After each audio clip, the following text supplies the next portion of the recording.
A lo largo de mis viajes por toda la Argentina fui conociendo muchos casos de invasiones biológicas. A medida que avanzaba, pude ver que lo que parecía una amenaza lejana era una realidad preocupante. Afectan la biodiversidad y son una amenaza para especies en peligro de extinción. Modifican los ecosistemas, producen pérdidas económicas enormes y a veces atentan contra la salud pública.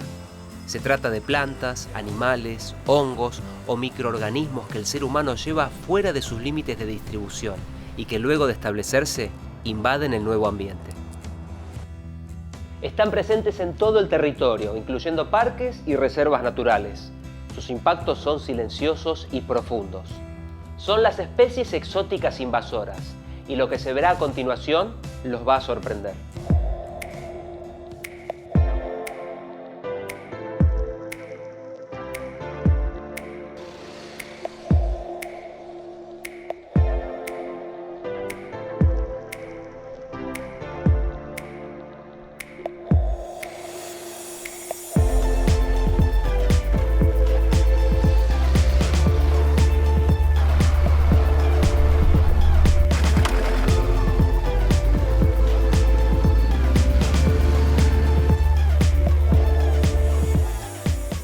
Para que una especie exótica se transforme en invasora, tiene que pasar por 3 etapas: la llegada, el establecimiento y la expansión.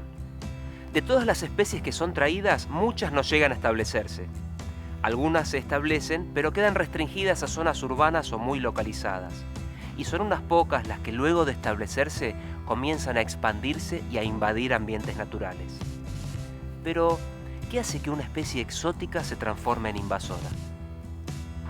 Cuando una especie exótica encuentra un hábitat adecuado y no tiene sus enemigos naturales, puede comenzar a expandirse por el nuevo territorio. Si además encuentra alimento suficiente y no tiene competidores, es muy probable que se convierta en invasora. La avispa chaqueta amarilla es originaria de Europa, Asia y el norte de África, y llegó a la Argentina en 1980 proveniente de Chile, como me explicó la doctora Maciocchi. A Chile la introducción fue por cargamentos de madera. Las reinas hibernan en lugares protegidos y la madera, los cargamentos de madera, la corteza de los árboles son los sitios elegidos por las reinas. Una vez en territorio argentino, las avispas no encontraron dificultades para establecerse. Se alimentan de polen, otros insectos o carroña, y su impacto en los sistemas productivos es creciente. Las avispas atacan abejas y colmenas, disminuyendo el rendimiento apícola.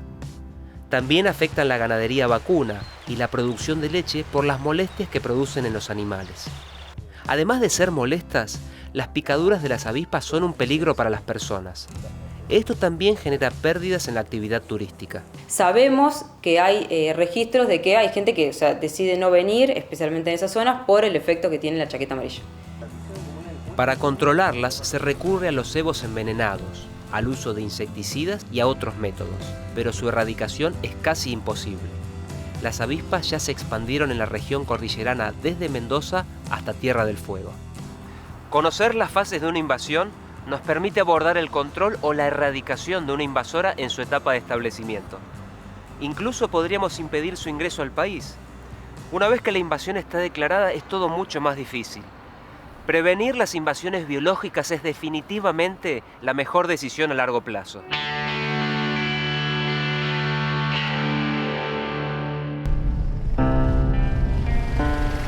El mejillón dorado es un molusco de agua dulce originario del sudeste asiático. Ingresó por accidente en la Argentina a través de buques cargueros. Se lo detectó en una playa de Berisso en 1991 y a partir de allí se expandió por la cuenca del Río de la Plata a una velocidad de 240 kilómetros al año. Los mejillones obstruyen los conductos de agua que abastecen ciudades, industrias y centrales de energía eléctrica, produciendo pérdidas multimillonarias. Se supone que el mejillón dorado llegó accidentalmente en el agua de lastre. Los grandes buques no pueden viajar sin peso. Cuando no tienen carga, llenan sus tanques de lastre con agua para alcanzar una masa adecuada y no volcar. Cada año se trasladan por el mundo 14.000 millones de toneladas de agua de lastre, y en ellas puede haber miles de especies. Para conocer un poco más, consulté a la Prefectura Naval Argentina. El 99% de esos organismos mueren, pero los pocos que sobreviven en el puerto en el cual esa agua es deslastrada pueden encontrar las condiciones similares a su ambiente nativo y ahí sí instalarse y reproducirse. Basta con que una especie sea invasora para generar problemas en los ambientes acuáticos. Cuando uno advierte la presencia de un invasor, ya es difícil poder erradicarlo. Por eso lo más importante es hacer la prevención, evitar que los organismos ingresen. En septiembre de 2017 entró en vigor un convenio internacional para la gestión del agua de lastre. Para evitar el transporte de organismos, los buques deben cambiar el agua de lastre en alta mar, donde las condiciones ambientales reducen al mínimo la posibilidad de supervivencia. Por otra parte, la Prefectura Naval Argentina controla los barcos que ingresan por el Río de la Plata. Una de sus tareas consiste en verificar la salinidad del agua de lastre para determinar si es de origen marino. Lo que se pide es que todo buque que ingrese a la cuenca del Plata, o sea, nuestros cursos de agua dulce, nuestros puertos de agua dulce, debe traer agua marina. De esta manera evitamos que organismos de agua dulce de otros países puedan llegar a sobrevivir e instalarse en nuestro país.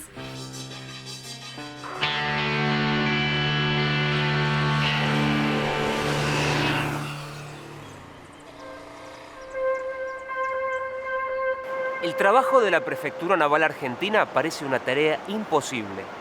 ¿Cómo hacemos para detener a un organismo microscópico capaz de colonizar un río que está a miles de kilómetros y en otro continente? Porque esto es lo que está pasando con una alga invasora, la Didimo. Didimo es una alga microscópica originaria del hemisferio norte. Fue descubierta en 2010 en el río Futaleufú, en la provincia de Chubut. Durante su reproducción forman un tapiz viscoso llamado moco de roca, que altera las redes tróficas y modifica la biodiversidad del ambiente que invade. Además, reduce el valor del paisaje, perjudicando las actividades turísticas. Fuera del agua, puede sobrevivir 40 días en lugares frescos y húmedos. Se supone que las algas ingresaron accidentalmente en equipos de pesca o de otras actividades acuáticas. La doctora Guadalupe Beamud explica la forma en que se siguen expandiendo. Y, digamos, lleva como una ruta de entrada paralela a lo que es las actividades recreativas, ya sea de pesca, rafting, recreación pura, como el uso de los cuerpos de agua como balnearios, o ya sea en ríos o en lagos. Pero bueno, más que nada sigue, digamos, como un camino relacionado con actividades recreativas. Si la dispersión está vinculada a las actividades humanas, es posible trabajar para frenar su expansión. En el Parque Nacional Los Alerces se impidió la entrada de Didimo a varias cuencas, restringiendo el acceso de embarcaciones y visitantes. Otra medida para impedir el ingreso del alga se basa en procedimientos de limpieza. Se comienza removiendo restos de barro y otros residuos de las embarcaciones, la indumentaria y los equipos de pesca. Luego se lava lo que estuvo en contacto con el agua con una solución de lavandina al 2% o con detergente diluido. En algunos puestos de vigilancia hay personal que se encarga de la tarea. En caso de que no sea posible el lavado, es muy importante dejar secar completamente todo el equipo por 48 horas. Estas actividades tienen por objeto frenar la expansión del alga, ya que hasta la fecha no existen métodos adecuados para controlarla o erradicarla. El problema con la erradicación es que se encuentra en ríos, en lugares donde hay mucha corriente, de manera que permanentemente se está desprendiendo parte del alga y va corriente abajo por sí sola, entonces la erradicación no es una opción, ¿sí? Sí, el control desde el lado de la prevención, de evitar que se siga dispersando, pero no la erradicación. La erradicación de una especie exótica invasora es muy difícil. Lo ideal es prevenir la invasión, es decir, detener a la especie antes de que llegue al territorio.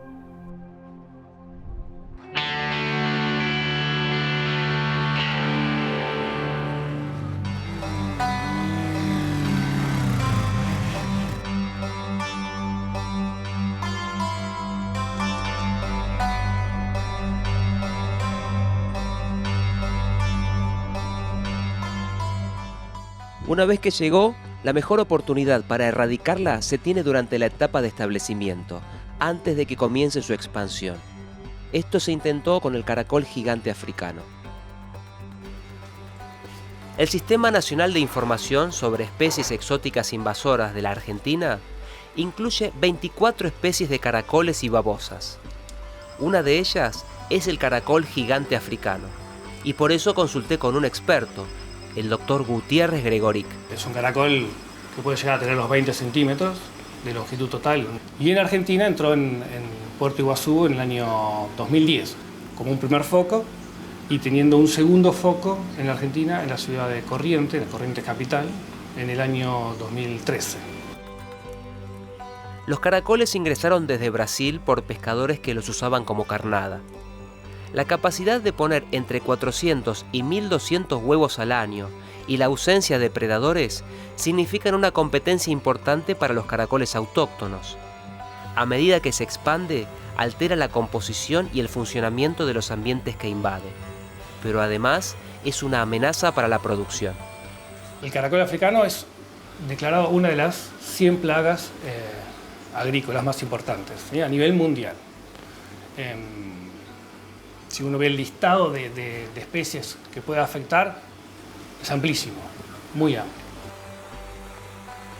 La detección temprana puede ser fundamental para el control de este tipo de invasiones. Los invertebrados son difíciles a veces de controlar o de detectar, pero teniendo una detección temprana y una baja densidad, una erradicación es posible. La acción conjunta del SENASA y organismos nacionales y provinciales logró la eliminación inicial de más de 100.000 caracoles en Puerto Iguazú y unos 5.000 en Corrientes. Sin embargo, la invasión del caracol gigante africano todavía no pudo ser contenida.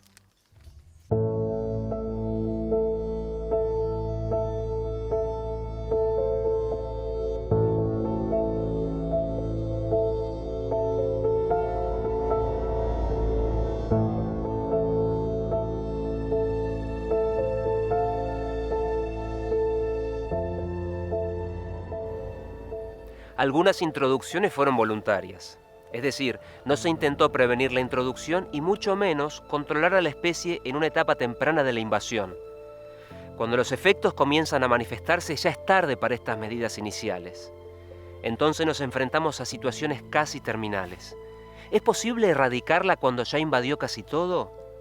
¿O debemos conformarnos con un costoso control periódico? Esto es lo que se está evaluando con el castor en Tierra del Fuego.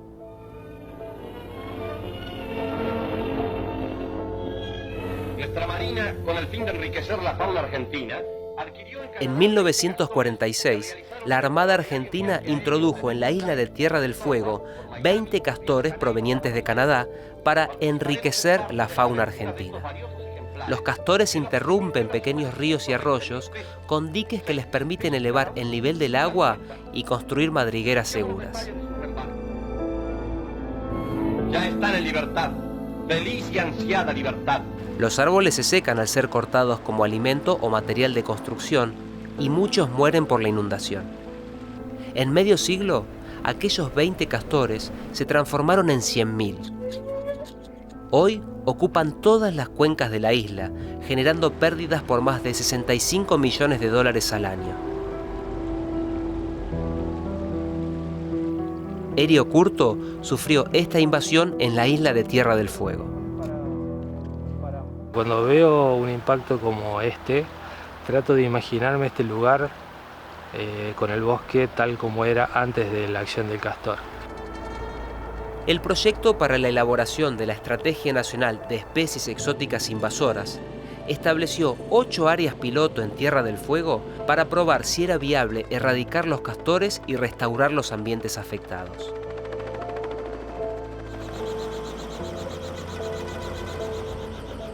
Se creó un grupo de restauradores que se desplazan por las cuencas instalando trampas en las castoreras.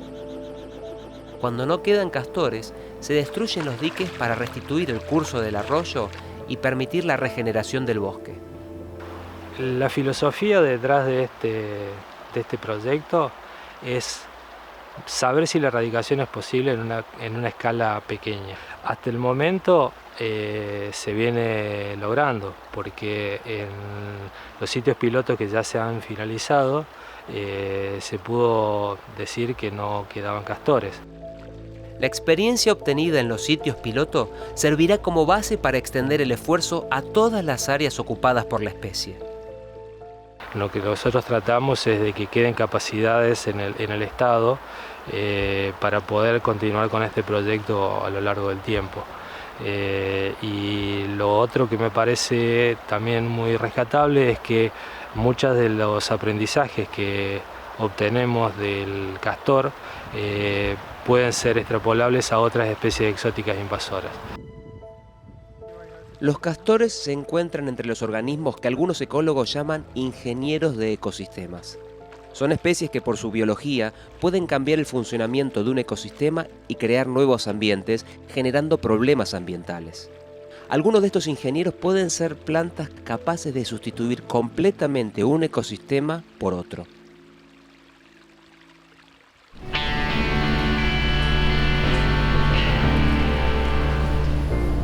Los tamariscos son árboles originarios de Europa, Asia y el norte de África. En nuestro país se usaron como barreras contra el viento en zonas rurales, para estabilizar terraplenes y fijar médanos costeros. El tamarisco cambia la estructura y el funcionamiento de los ambientes que invade. Su impacto es notable en la Reserva Natural Yancanelo, en el sur de Mendoza, donde trabaja la doctora Natale. El impacto que produce el tamarisco en Yancanelo es el reemplazo de un hábitat de bañado por una estructura de bosque. Entonces perdemos hábitat para muchas especies de la fauna y también de la flora silvestre.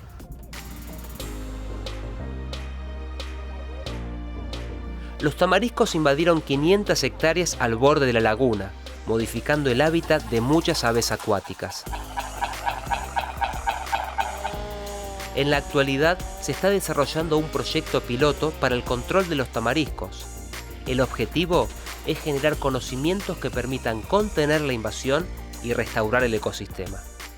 Lo que estamos haciendo ahora es probar distintas técnicas de control de tamarisco para definir cuál es la mejor técnica y poder trabajar sobre una extensión mucho más grande.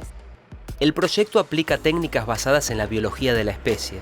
Esto incluye la remoción total y la quema controlada de los tocones, el corte y la aplicación de dosis mínimas seguras de herbicida. Con este procedimiento se evalúa la eficacia de cada método de control. Sí, todos los resultados que surjan de acá van a poder ser extrapolables a otras situaciones de tamarisco dentro o fuera de las áreas protegidas.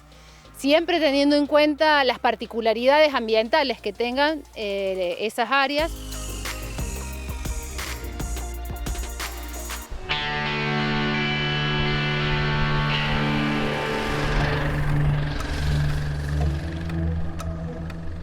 En las áreas protegidas, las invasiones de árboles son un obstáculo para la conservación de la biodiversidad.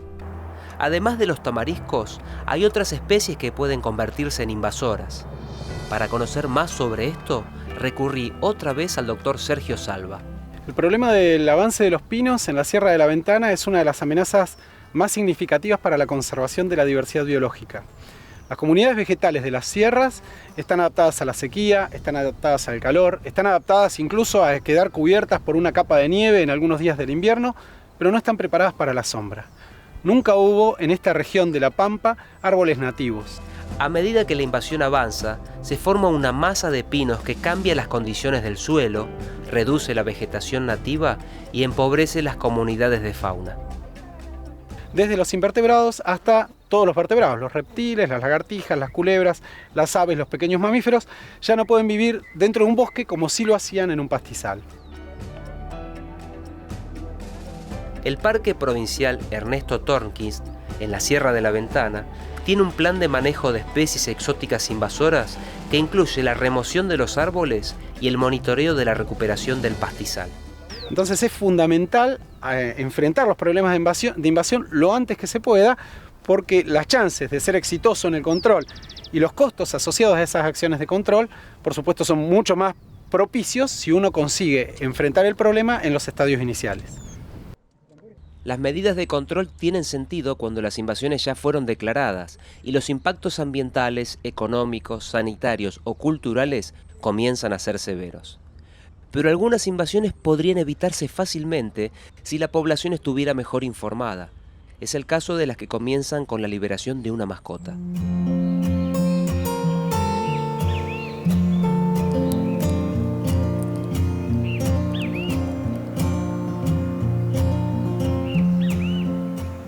El gesto aparentemente inofensivo de liberar un animal en el ambiente puede originar una invasión de consecuencias gravísimas para la naturaleza y la sociedad. La invasión de ardilla de vientre rojo comenzó con la liberación de unos pocos animales cerca de Luján. Actualmente hay 10 focos de invasión en 3 provincias a partir de ardillas que fueron llevadas voluntariamente. Pero los impactos de la ardilla son cada vez mayores y se teme que su expansión afecte áreas de alto valor para la conservación de la biodiversidad.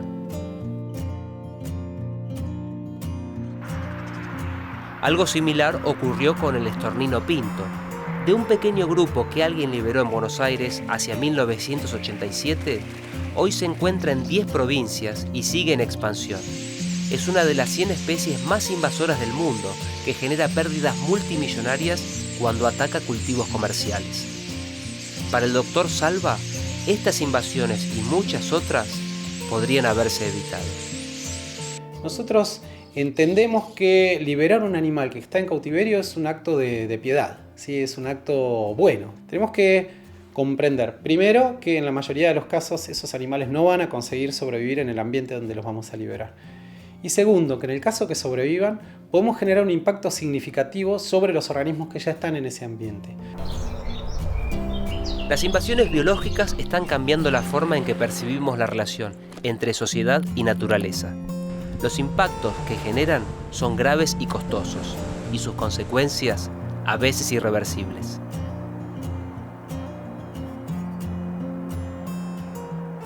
Las acciones de manejo como el control y la erradicación implican un esfuerzo enorme y requieren el compromiso y el trabajo de muchas personas.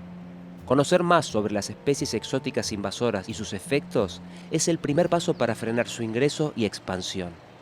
Y tan importante como esto es comprender que las decisiones personales son claves y pueden hacer la diferencia entre generar una invasión o impedirla.